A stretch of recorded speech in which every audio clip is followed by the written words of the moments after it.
Along with my day job running an investment business, I started Tinsley Park Talks, a global networking and leadership platform where I interview industry legends from finance to tech and great thinkers to notable celebrities. In these interviews, we discuss great ideas around investing, entrepreneurship, problem solving, and all other lessons of life. Welcome to another episode of Tinsley Park Talks. Take a moment to please subscribe to the channel and like this video. We really appreciate your participation. This program is in partnership with Nesh. For more information, please click on the link below. Over the past 2 centuries, Adam Smith's classical economic theories have profoundly shaped the American economy, ushering in unprecedented prosperity the world has ever seen. Today, economist Robert Genetski joins us, deepening our understanding of the American free market experiment as we explore how Adam's principles influence our economic landscape and assess their role in the serious fiscal challenges we face today. This conversation goes beyond mere analysis as we discuss tangible solutions. Can history guide us in turning the tide of our current macro headwinds? Join us for a compelling dialogue with Dr. Genetski as we unravel the past, discuss the present, and pave the way for a more prosperous economic future. Dr. Genetski, welcome to the show. Oh, it's great to be here. I met you not that long ago. You were on stage at a conference as the chief economist guest, speaking about how did we get here with our American economic conditions. You are a classical economist by trade. That's what this country's been built on primarily. And when I watched you on stage, I was really captivated by the content that you were showing and where we are heading. And of course, your presentation skills and your presence on stage is just, to me, I wanted to learn and pay more attention to what you're saying. Those Right. charts all of a That's sudden. the whole idea. And hopefully you understood something of that, I said. I did. And, the thing is, I told you, I minored in economics, but when I saw you up there, I was so inspired. I said, I have to approach Dr. Genetski and see if you would consider coming to the podcast and do a talk with me. And that would also allow me to refresh my muscle memory, if you like, with all the Swiss cheese gaps I have of economy, because I'm not an economist, but I'm fascinated by we're going to talk about your books later, but, I read your book, Classical Economic Principles and Rich Nation, Poor Nation. I want to start off with, the classical economic principles. As you know, and as our audience might also know, that, our founding fathers of this country were inspired by Adam Smith's free market classical economic theories. And for much of the last 2 centuries, those were the philosophies that have guided us throughout our, miracle of the American economic miracle story. So can you please take us back to the founding principles of, how these two, how did the US governments at that time choose this philosophy? Well, of course, there wasn't a government at that time. This was before the Revolutionary War. And we were very, very fortunate that our founders were very, very smart people, and they looked at history. They wanted to create a country that was unique, and that would be a country that would prosper and grow, and for the benefit of individuals and for the benefit of other people. And they did their homework. They went back through history. They looked not just even at the brilliant classical economist John Locke, who basically set forth the principles of freedom and liberty in the 1600s. They went back throughout ancient history. They looked at different governments. They looked at what worked, what didn't work. They looked at human nature and tried to understand it. They did a lot of work, and they have volumes that they've written explaining their work to the people, because they were going to create something that they felt was going to be very special. And what they've created is based on two, I think, very unique economic principles. One, strangely enough, was they believed in God. And they had faith in God. And in the Declaration of Independence, they mentioned God. Jefferson mentions God 4 times. And he wasn't a very religious man, but they believed there was a creator, and they really relied on that creator for guiding their efforts to create a good country. The second unique principle was they wanted to give people the maximum amount of freedom and control over their lives. The idea was they felt if individuals had freedom, then each individual would be able to rise to the greatest potential and use their God-given talents to be as creative and productive as they can possibly be. And in order to give people economic freedom, they were really concerned with limiting the power of government, because they felt that an oppressive government that took control could really undo a lot of the progress that would be made. And do you think some of those lessons came from just a history in Europe? Were there 1 or 2 sort of stories that you can maybe talk about and how it made them yeah, not the do those, exact repeat those opposite same of what we things? did is what they did in France, and led to a country that was built initially on revenge and hatred and getting even. That was a very different approach than was taken by the founding fathers in the United States. But again, those countries, and we can look at countries today where rage and hatred are basically the governing factors. No one is looking back at history. No one's looking at human nature. No one's looking at what succeeds and fails. But we're so blessed in this country because that's what our founders did, and they did an excellent job. I want to show a chart that you have shared with me that might demonstrate the economic miracle of classical economic theories in this country. Yes, Let me, what happened after they created this country, and it was a country based on economic freedom.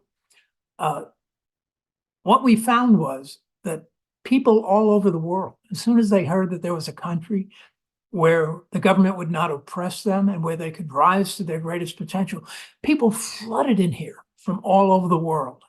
People came in, capital came in, and the country prospered. And what this chart shows is that the United Kingdom, which in 1820 was the most productive, the most prosperous country in the world, and that's the line in blue, I'm sorry, that's the line in red, was richer than the United States. But based on these classical principles, we grew, and by the early 19th century, we actually passed the United Kingdom. And we became not only the most powerful country in the world, but our people were the most prosperous in the world. And we've taken off since then. In the past century, we've continued that sort of growth. and you're showing this output per person. Is that similar to GDP per capita? Somewhat That's similar? well, it's similar. And the only difference is, and this is kind of a technical difference, a lot of the measures that we use for per person or per worker, I think are a little tainted. What I've done is I've taken it per person based on a fully employed person. Our government does a lot of data, and unfortunately, they're not always updated. We just got the data for 2022, but it estimates not just a worker or not just an hour worked or not just a person. It's a full-time equivalent worker. And you can argue about how we ever get that, but the point is, I think this is the best measure, and I've used that throughout history for my estimates of productivity and prosperity. US not only grew, but we passed the United Kingdom in the early 1900s. We became not only the most powerful, but our workers were the most prosperous workers in the world at that time. And that was a big piece of progress, again, based on these classical economic principles. I want to just go back to the philosophy of free market and classical economics. How do you measure freedom? When you talk about freedom, how do you measure a country's freedom? Well, this is a really critical question, and it was one that Milton Friedman went back and forth arguing about, because he would tell people this particular country was very free, and that's why they were progressing, and his opponents would say it wasn't free. And so Friedman said, we've got a big gap here. We have to define what economic freedom means. So at the end of the last century, we had two research organizations that began to address this question. One is the Fraser Institute in Vancouver, Canada, and the other is the Heritage Foundation in Washington, D.C. And what they have done for the past quarter of a century is measure economic freedom based on these classical principles of freedom, giving people maximum control over their economic lives. And now we have data.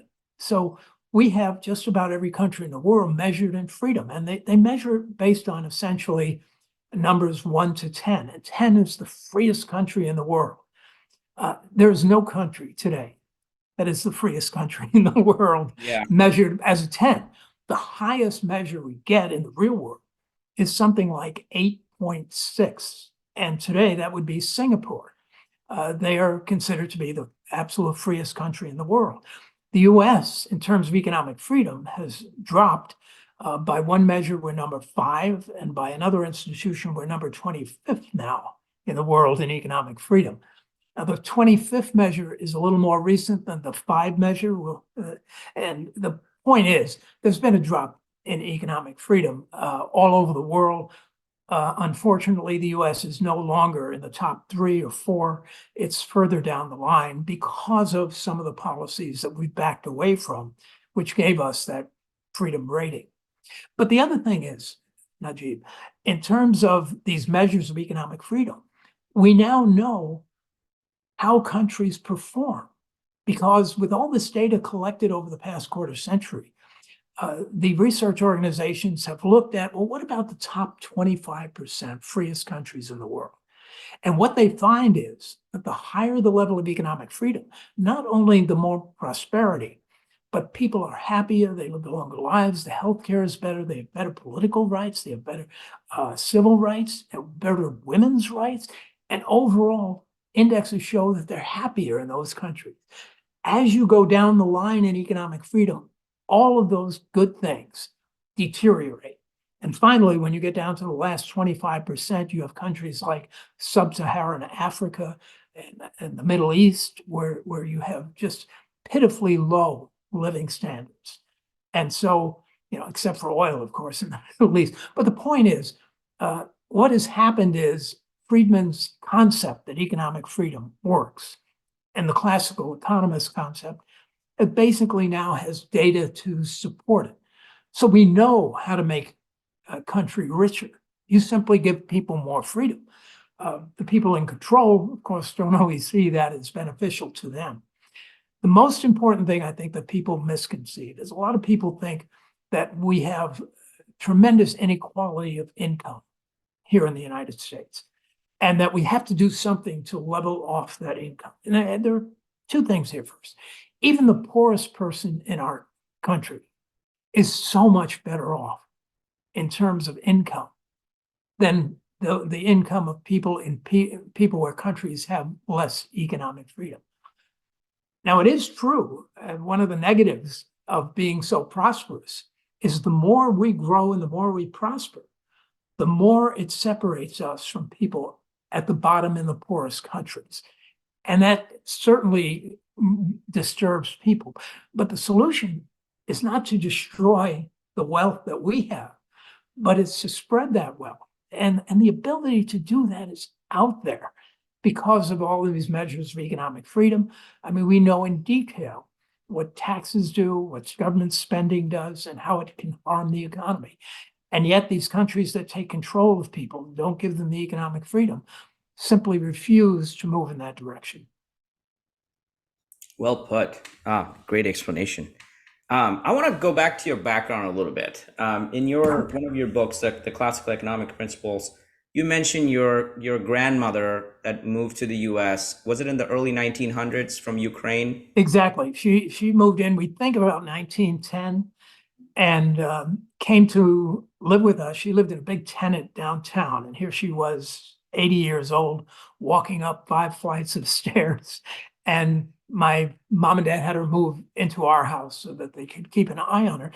And what a great thing that was for me, because I got a chance to talk to her. And I was always interested, what was life like when the Ukraine, when you lived there? This would have been in the late 1800s and to the early part of the 19th century. And when she would talk about it, she would get very, very annoyed. She would get very depressed. She said things were absolutely terrible. She said work was very hard to find. She said, and I wanted to work. She said, I would walk 5 miles to try and find a job, and very often would not find it. She said, when I did find it, the pay was pitiful. It was just terrible. And then she started to talk about coming over to this country, and her eyes would brighten up, and she straightened up, and she said, I could not believe when I came here. And I think about this, she was still talking in broken English. So she didn't know the language at all when she first came here. She says, I got a job during the day cleaning. I got another job after that at night cleaning. And could you believe it? I got a third job on the weekend. She said, I had 3 jobs. Yeah. She said, this was paradise to me. I absolutely love this country. Yeah. And I'm thinking, as an economist now, oh my gosh, 1910, 1920, no minimum wage. She could work. She could do all this. This to her was the greatest reward she could ever imagine. If we had a minimum wage back at that time, she would have been priced right out of the market. Right. And I believe the history of our entire family would have been very different. Instead of looking at someone who worked very hard and who earned a great living relative to the Ukraine, we would have had someone who had probably been out of work, maybe Yep. dependent on welfare. Who knows what would have happened? And just another example of a government coming in and maybe having good moral expectations of helping people, but the end result is destroying people's lives. And that occurs today, incidentally. When you see people who might have mental disabilities or other disabilities, probably helping out at the checkout counter or something like that, if their contribution falls below that government dictate of what has to be a minimum wage, they get priced out of the market. They Right. can't use whatever talents they have to make an earning and earn a living. And it's just, to me, very sad, because it's very personal when I see what could have happened to her and what is still happening today because of, I would say, economic ignorance and the failure to understand the importance of individuals as opposed to groups.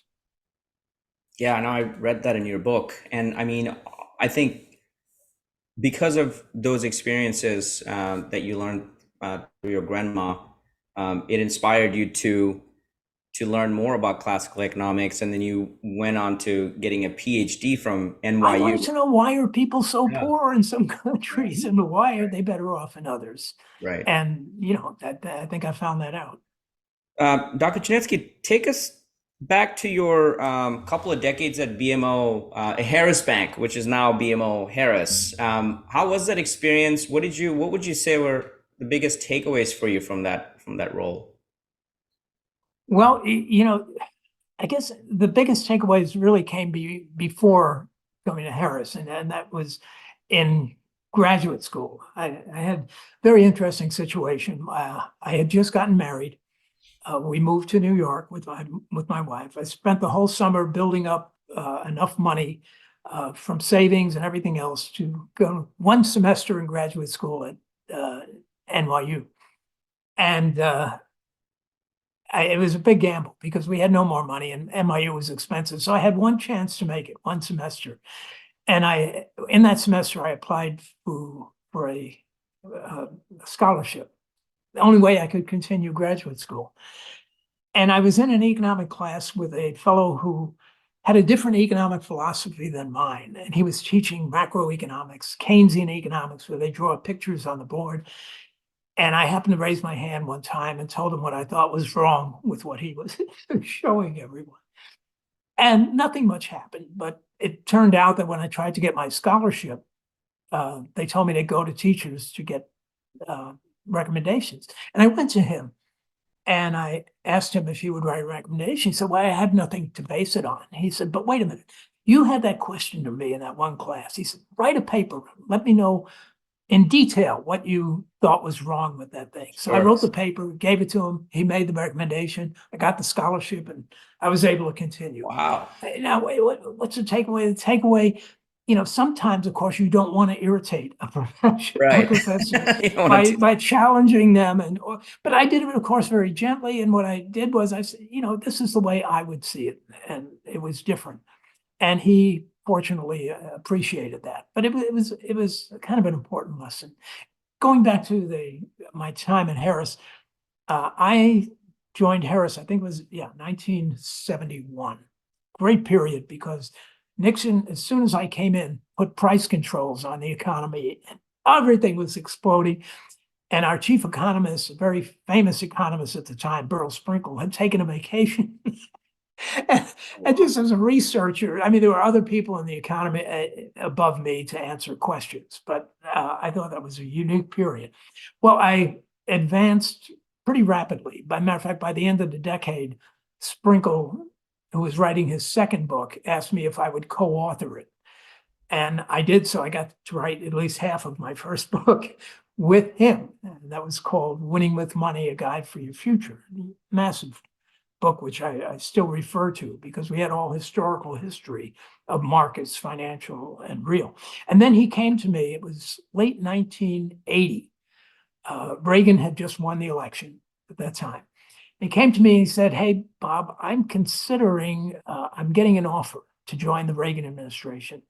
And it's really a tough decision for me to make. And I urged him with all the ability I could. I said, Burl, this is a once in a lifetime opportunity. Take it. Well, he took it. And I quickly took his job as the chief economist at a very young age. And it worked out really well for both of us. He became the President Reagan's head of the Council of Economic Advisors. He had a cabinet position in the end. Reagan relied on him a great deal. And those were very good years for the economy. Yeah. And me. I want to jump into the next section and just go back to some historic figures in the 19th and 20th century to just see how we arrived here. I want to start with the worker. Let me just go to the chart so I know exactly which one we're talking about. The U.S. worker spending one. Okay, this is interesting. This is a chart from my book, Rich Nation, Poor Nation. Now, my first book that you talked about, Classical Economic Principles, the idea there was I wanted to explain what the classical economists said, why they said it, why they believed all these policies would work. My next book, which this is from, Rich Nation, Poor Nation, right, is where I wanted to bring in all the evidence. I said, no, it's 200 years since the founding fathers and other economists or founding fathers and the establishment of our country. We now have a lot of evidence as to what happened. And let's see the extent to which these classical principles of free markets actually work and don't work. And what I did is I went back and I went through every year from 1900 and looked at economic policies. I looked at tax rates every year. I looked at government spending, what was going on. I looked at whether we were interfering in free markets, and whether or not we were regulating the economy to one extent or another. And I went through every year and took notes, what was going on in those years. And then when I finished, I put the notes together and found that there were cycles. For example, that first period from 1900 to 1913 on the chart, we had minimal government. Government was 2.5%. The federal government, 2.5% of the economy. It was, things were unregulated and we had tremendous prosperity. Next, we had a period when government came in the first progressive period. And that's what they called it. This was under President Wilson. He said, I'm the first progressive president. And I don't believe in free markets, and I don't believe in the Constitution, and I don't believe in freedom. I believe the key to success is government. And he followed through all of his government policies. we had a terrible period. At the end of the period, the political winds changed. We went back to classical economic principles, not to the same extent that we had before, but the federal budget was cut in half, major tax cuts. We had the roaring 20s. This is repeated over and over and over again with these. Each one of these periods of progressive economics was a setback for the economy. When I finished with this chart, what I did was I put all the periods together, put all the classical periods together, all those periods in bright yellow. And it turned out that of the 200% increase in living standards we had over that period, almost all of it occurred in only 52 years when we were moving when we had classical principles or were moving in the direction of it. The remainder occurred in a unique period from 1940 to 1953 when we had World War II and the Korean War. The remainder, there were 52 years of these progressive periods. During that time, there was zero increase in take-home pay for the average worker. They were the worst economic periods in our history. It turned out that even when we moved in the direction of the moving away from economic freedom, when we gave government more control and individuals had less control, when we moved to policies that we find in underdeveloped nations all the time, we behaved as an underdeveloped nation. Our progress stopped entirely. To me, this was a light bulb. I was stunned. I had thought classical principles were important. I didn't know how important they were until I looked at the state. Yeah, that's really interesting. We had some really good eras like the golden age of the 20s, and then we also had the Great Depression right after that. So, we talked about all the good that free markets bring to us. What about some of the flaws? Well, the flaws, the main flaw in terms of let's say the Depression or all of these periods were self-induced. They were policy changes. If we hadn't changed policies, we wouldn't have had them. And the unique thing is almost every one of these policy changes was started under a Republican administration. So this is not a political issue. The beginning of just about every progressive period, the one, the Great Depression, you talk about, Hoover was the president at the time. Right. Now you would think Hoover, free market, no. Hoover always wanted, like Wilson, to have government have more control over the economy. And one of the first things he did was they put through the Smoot-Hawley tariff, which was a huge tax on international trade overnight that basically crippled world trade. And I believe started into motion the Great Depression. The Federal Reserve also made a mistake in monetary policy. It let the money supply drop by a third after the economy was frozen up by the tax on trade. And that was the beginning. Of course, by then, people were so upset, they voted for any kind of change because the economy was in terrible shape. But Roosevelt, although he did some good things, mostly his policies were government oriented. And people point to the great things that Hoover Dam, everything. Wow, look at all these people he put to work. By the end of the decade, we still had 15% unemployment. I mean, a whole decade. This is not the way a free market economy works. Right. As a matter of fact, Is it Roosevelt's because advisors at the end of the term, Roosevelt's advisors looked around and they admitted, we did everything that Hoover did in terms of getting the government more active, only we did it more so, and we still can't get the economy to perform. So it's just, I would not blame the recession on free markets. I would always look at policies. I wouldn't blame political parties or individuals. I would always look at policies, and the policies are very clear explaining what happens. I was going to say, is the reason why the employment numbers didn't stay up sustainably after the Hoover Dam is because these government projects are usually tenured. Like after that, those jobs go away, and you don't really. They saw the visible effects of government spending are very clear. You got all these workers working, but what are the invisible? Well, the government, by becoming more of the economy, leaves less of the economy for the productive private sector. So people who would have invested can't invest because the money is already taken. It's taken in a different form. We would have built these new machines. We would have employed people privately, but we can't do it because the government already took some of that money out of the total. So we were left out. So Got it. So we obviously had decades of prosperity in this country, great example in the world of free market capitalism. Look at all the wealth it created for millions of people. Today, it's a bit of a dire situation we're in. You know, we're from debt perspective, from just the country being divided as well politically.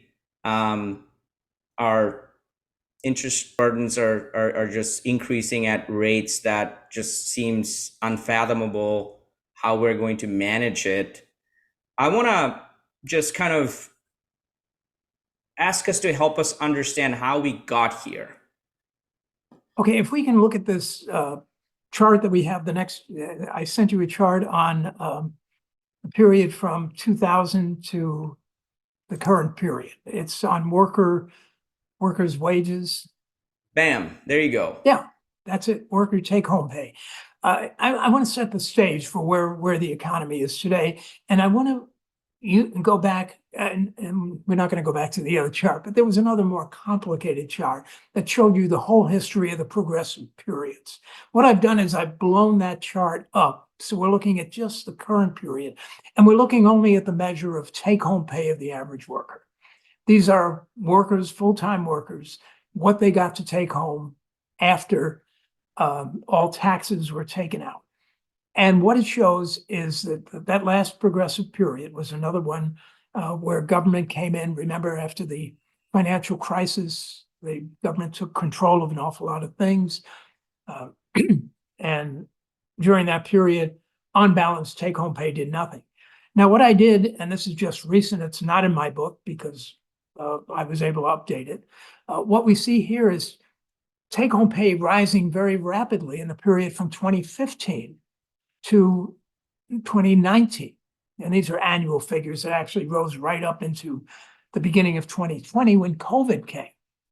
Now, the reason this was such a good period, in my judgment, is we moved back in the direction of these historical policies that promote economic freedom. One thing that happened, government spending got under control for the first time in a long time. Congress and the president did a better job at containing the growth in government. It didn't grow wildly. We also had the biggest tax cut in history. 2018, that was a massive tax cut, which again spurred investment in the economy. And we also had some deregulation. Now, what happens in 2020? The outbreak of COVID. Massive government spending, $2 trillion, sending checks to people who have not created anything just to make sure the economy doesn't collapse. And then we have 21, 22, and it's not on here for 23 because we won't have these figures for another year yet. But basically what happens with all this government intervention is wages go right back down again. And what has happened historically that I talked about, every time we go into these progressive policies, you end up hurting people. And people start to talk, they start to lose faith in the future. They start to talk about our next generation's not going to be as wealthy as we are, that we've lost our way and everything has going wrong. Well, I wanted to show this because this is the first step of how you create difficult problems, and history tells us the way to solve them is to cut back on government spending, taxes, give people more economic freedom. Don't regulate the economy. Don't think that you can do this, that, and the other thing, and everything is going to get better. So that's why I wanted to look at this chart. Okay. I know you have another chart that parlays well into Now, the debt. and this simply shows the huge increase in government spending beginning in 2020 with the outbreak of COVID. Right. That's a massive jump that you see. And then we have a further jump even after COVID is over and the economy is back operating again, because we have a government that passed economic policies that basically put the government more in charge of a whole part of our economy. Today, the government tells us now how to make cars, how to conduct, it tells utilities how to produce electricity, what they should use, what they can't use. This is basically a socialist or a communist type of economic policy. And they might call it something different. They might call it investment in the future, but it's basically crowding out private investment, crowding out that vibrant private sector of the economy. So I must ask you then about what your thoughts are on the Inflation Reduction Act. Well, it's just part of this whole program. There were basically three pieces of legislation that passed. The Inflation Reduction Act is the third. It was not designed to reduce inflation. Ironically enough, inflation will come down, has been coming down, but for totally different reasons. But I think the people who passed it even said it was misnamed. We shouldn't have. It was a act that basically provided incentives to redistribute the way things are done in the economy, redistribute the way cars are built, redistribute the way electricity is produced and energy is handled. This is what a really oppressive government does. It comes in and says, we know how to do it better. And the first example of that was Woodrow Wilson in 1930. It failed then, it's failed every time since, and it's failing right now. What do you think could have been an alternative to that then? Given that we were in that Don't do it. conundrum after the COVID crisis. The COVID, the alternative would have been freedom. That is, you don't do anything. And this is a whole nother debate that we can go over. But I followed the health information very closely. I mean, I spent days and days looking at videos from health experts all over the world. And some of the health experts concluded that this was not a problem. And Switzerland, for example, and they did not shut things down. They did not have people wear masks. Mm-hmm. And they were criticized. I mean, they were just terribly distorted. The end result was, when you look at the data, they knew what they were talking about. Our government did not know what it was talking about. If we didn't have this big CDC, FDA, pharmaceutical companies all pushing for this solution, my judgment is, looking back at the data, and I didn't know it at the time, but looking back, this was a mistake. We made the biggest mistake we could ever have made. And it has distorted our economy and our living standards ever since. So I would have done nothing. Nothing should have been done. You know, as a matter of fact, what the government did was harmful. They told people to go home and wait until it got worse to go to the hospital, which it turns out was the worst advice anyone could have gotten. And we all know people, I assume like me, who have died because of the government intervention. From all the information I had, I never took a COVID shot. I somehow avoided it. Most people couldn't. I have kids and grandkids, and they are suffering in some cases from the side effects. Very healthy athlete in my family, myocarditis as a result of the shot. My brother died within the second booster shot the day after. Oh, the point is, this medicine had negative consequences, but we never knew it because the overwhelming information coming from our government, which happens to have been wrong in just about every case, was really doing more damage than good. And it's just another example. Let people be free. Let them make their own choices, especially today with the internet. If they want to do this, let them do it. If they don't make them do it. Dr. Genetski, if we were to look at the U.S. as a corporation, how would you describe it today? Oh, we've got problems, serious problems. I hate to laugh, but the problems are so serious. If we look at the debt that has been accumulated, both with the COVID money and then with all the new economic programs that followed, our debt is back up as a percent of the economy to where it was in World War II.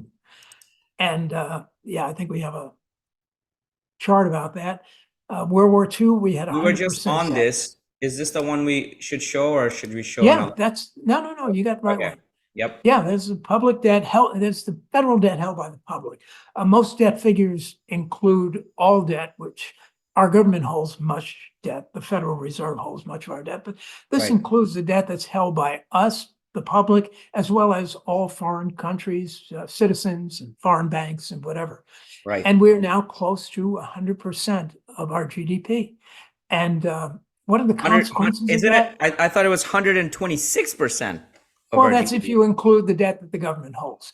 But Got it. I will, and not to sugarcoat it, this, Yeah. even this debt figure does not include all the promises our government has made The to Social entitlements. Security for Yeah. entitlements. Yeah, it doesn't include any of that. If you included that, we are 5 times more in debt. That's, I hate to put a downer on this, especially during the holiday season, but it is what it is. Well, we have 3 solutions from you. So that was the whole point of this talk, is we're going to get a few prescriptions from Dr. Genetski on how to get out of these issues, but we got to talk about the issues first.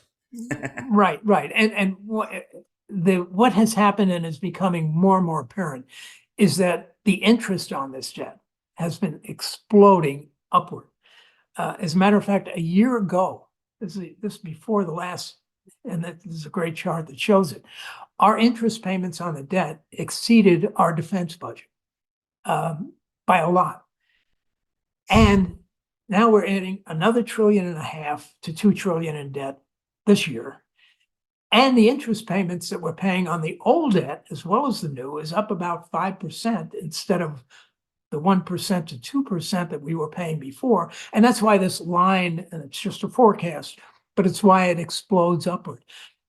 Right now, interest payments on the debt are the 3rd largest item in our federal budget. The first 2 are Social Security, and the second is Medicare. And we have, and third was all welfare payments. It turns out the welfare payments are estimated to be about 1.2 trillion. Well, according to this chart, we will exceed welfare payments in the budget. And we will have our interest payments be the 3rd largest component of what the government does. And the government has some very vital functions. So that creates an enormous problem. And that's where we have need for solutions. What about inflation? How are we doing with inflation, you think? We're doing great. I mean, the inflation was created by putting too much money into the economy. The Fed basically, when all those checks went out for payment for COVID, the Fed bought them all. Fed increased, it's $2 trillion in new debt. The Fed bought all the debt to try and bolster up the economy. Well, what happens when the Fed pours all this money into the economy? Inflation goes up, and that's what happened. What happens when inflation goes up and it's 40-year high? Political pressures are great to get inflation back down. So what the Federal Reserve has been doing for more than a year is taking money out of the economy. And they've taken out over $1 trillion of the money that they put in before. Now, why isn't the economy crashing? Well, just before they started taking money out, they put $1 trillion in. So if you put $1 trillion in and you take it out, the economy doesn't respond immediately. It's responding slowly. And we started off 3 years ago with spending going up at 11, 12% a year. 2 years ago, it was going up at 9%. This past year, the ending in the 3rd quarter, total spending in the economy is up just under 5%. Huge slowdown from what it was. But monetary policy works with a lag. Yes, inflation has already come down. I'm concerned that we have taken too much money out of the economy because there's a lagged effect. And if there's a lagged effect this time, the tightness that you see right now is going to affect us in the spring and summer of next year. Now, a lot of people say, well, that's not a problem because the Fed will quickly drop interest rates. Well, that's not the way the economy usually works. It usually works with a lag. So my concern is that the economy next year is going to be a lot weaker than a lot of people believe it will be. Which sectors do you think will get hit hardest the most next year? Well, first of all, the sectors that are most sensitive have already gotten hit the hardest, and that's the housing sector of the economy. And that's one of the most reliable early indicators. I think as you go in next year, I think it's going to be all of the sectors that are not really primed for new explosive growth. The ones that are primed for growth are, of course, the AI sector and the consultants in AI that are going to show people hopefully how to save money and maybe get through a period of slow growth with better economic performance. So it's all the other more traditional sectors of the economy. I think those are the ones that if we're going to have problems, that's where the problems are going to be. Got it. So I think we're ready for your prescriptions now. What are, yeah. So how do we get out of this mess? How do we get out of it? What are some of the ways we can get out of it? What's solution number one? Well, first, let me say that the basic problem we have is that there are perverse incentives on our politicians. By that I mean they are incentivized to spend more money, and the reason they're incentivized to spend it is because the people who get the spending, the benefit of that spending, end up praising them and probably contributing to their campaigns.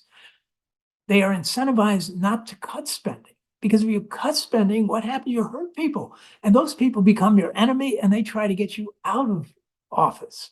Right. So what do we have to do to get rid of these perverse incentives? The first thing I would love to see the government do is what every well-run company does. And that is each year, a well-run company will go carefully through all of its functions, all of the spending, and do a cost-benefit analysis. And if something doesn't benefit more than it costs, you cut that out. And so the first thing I would recommend is we do a cost-benefit analysis of everything the government does. And if there's more damage there, and for example, we talked about the CDC and the potential damage that they've done, if there's more damage in that area than the benefit, well, you either eliminate it or you certainly cut it back massively because you don't need things that are going to make us worse off. And that cost benefit analysis would also, I would broaden it to encompass the whole economy. We have a unique situation in healthcare.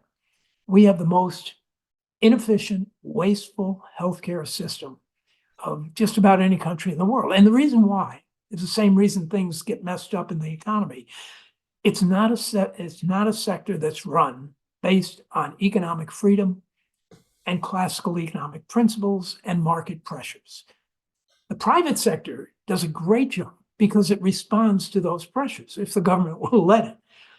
We have to transform healthcare into the same situation that we have in the private sector, which is so efficient at producing things. Healthcare sector right now, if we compare it with free market sectors in the rest of the world, we pay twice what we should. And if we cut that in half, we're talking about $2.5 trillion of saving, of greater prosperity in the country. So that would be my first thing. Let's look at what we do and what we could do so much better. A second solution is something that Colorado tried many years ago, and that is limit the incentives, these perverse incentives for government to just spend money and reap the rewards of spending other people's money. And that is put on a constitutional amendment. The government cannot spend in any year more than the economy grew in the previous year. And what if there's an emergency? Well, you could always have a 2/3 vote of Congress to override that. And the third solution that I would suggest is really the biggest, the most dramatic that I can think of. And that is to change the current tax system and its perverse incentives. We have a tax system that is terribly inefficient. And the solution has been introduced into Congress, or at least a framework for a solution, in the form of the Fair Tax Act of 2023. And what it would do is it would replace the entire income tax system by eliminating the government's ability to tax our income. Every dollar that we earn, we would be able to keep. No payroll taxes, completely. And how does the government make money, or how does it get its revenue? you tax a national sales tax on top of all the state sales taxes. And that would take in roughly a 20% tax rate, I think would be sufficient. Now, people, of course, would scream, my gosh, if every item's going to go up by 20%. But if you really think about it, first of all, every worker pays effectively 16% of their salary directly on Social Security and Medicare, because the government pays, the business pays half, you pay half. Now, in addition to everyone automatically getting a 16% increase in their wages, think of all the savings of individuals who no longer have to fill out an income tax, and of companies, accountants, lawyers, tax lawyers. The savings would be absolutely phenomenal. Companies could afford to give people, it might even be in the law, 16% increase in their salaries day one when this goes into effect. But the point is, it would change the whole incentives of the system. The incentives to increase production and get a job and work would be phenomenal.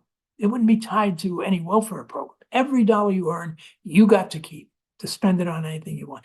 And it would discourage the spending, especially on frivolous items, because that federal tax will drive up the price of that item.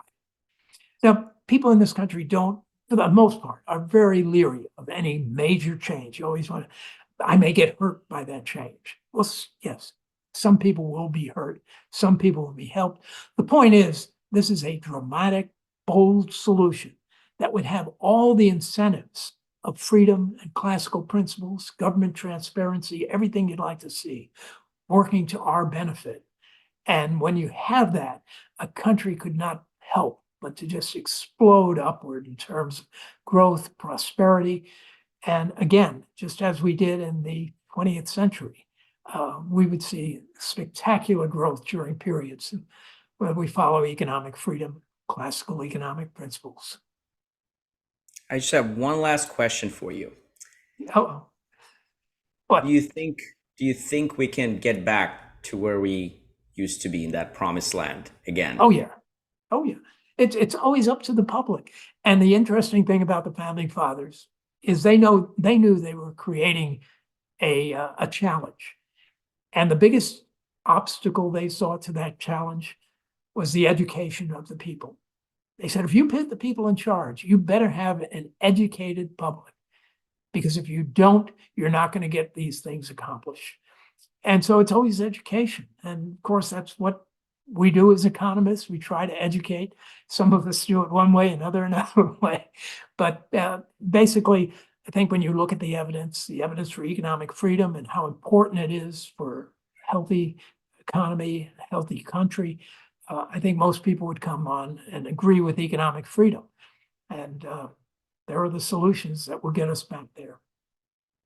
Well, Dr. Genetski, thank you for educating us today, and thank you for spending the time with us. I wish you happy holidays, and I'm sure we'll be in touch. Well, the same to you, and thank you so much for putting this together. My pleasure. I enjoyed it. Hey guys, if you liked watching this video, I think you'd also like these interviews that I've done in the past with people like Anthony Scaramucci of Skybridge Capital, David Rubenstein of the Carlyle Group, Carla Harris of Morgan Stanley, Aswad Damodaran of New York University, just to name a few.